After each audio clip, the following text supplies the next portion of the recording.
किसान भाइयों, सबसे पहले जो बिहार में केले की खेती बहुत पुरानी हो रही है, बहुत पहले से चल रही है, लेकिन वो पुरानी तकनीक से जो खेती हो रही थी वो उसमें किसानों को बहुत कम फ़ायदा हो रहे थे।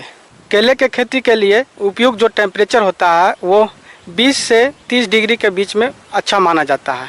और वैसे भूमि पर भी हम लोग लगाते हैं जिसका जो क्षारीय होता है जो पीएच का रेंज होता है वो 5 से लेकर 8 के बीच में जिसका पीएच होता है वो उपयुक्त माना जाता है।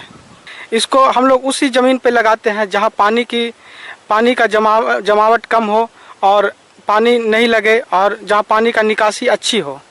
और ये प्लांट जो लगाने का जो मौसम है वो मई जून में है और लगाने से पहले 15 दिन पहले हम लोग गड्ढा तैयार कर लेते हैं, उसमें उर्वरक दे देते हैं और जो भी उसमें उपचार करने के लिए हम लोग कार्बेंडाजिम का भी प्रयोग करते हैं।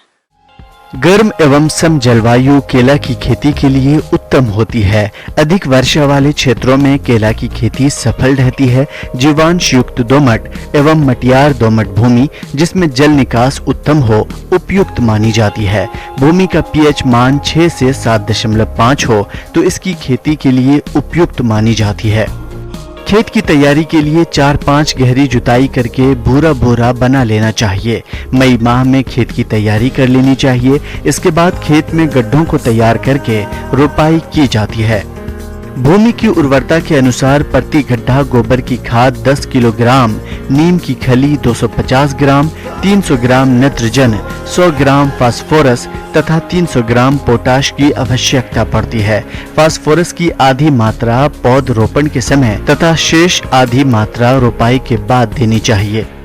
टिश्यू कल्चर के माध्यम से बहुत से वैरायटी को तैयार किए हैं जिसमें मालभोग, चिनिया, G9 ये सब वैरायटी मुख्य है।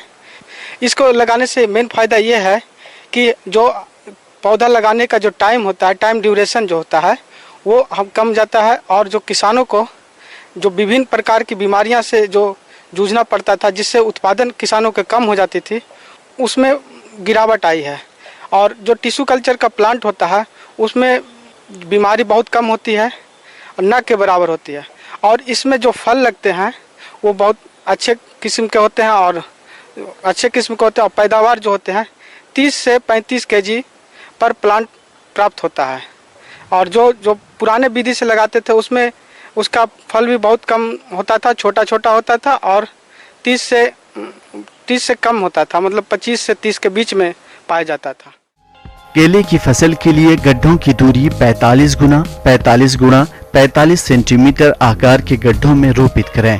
गड्ढों को धूप में खुला छोड़ दें, इससे हानिकारक कीट मर जाते हैं। रोपाई के समय पॉलीथीन बैग को अलग कर लिया जाता है। इसके बाद पौध की रोपाई 1.5 मीटर गुणा 1.5 मीटर पर करें। जड़ों को गड्ढे के मध्य में रोपित करें और मिट्टी के आसपास अच्छी तरह से दबाएं।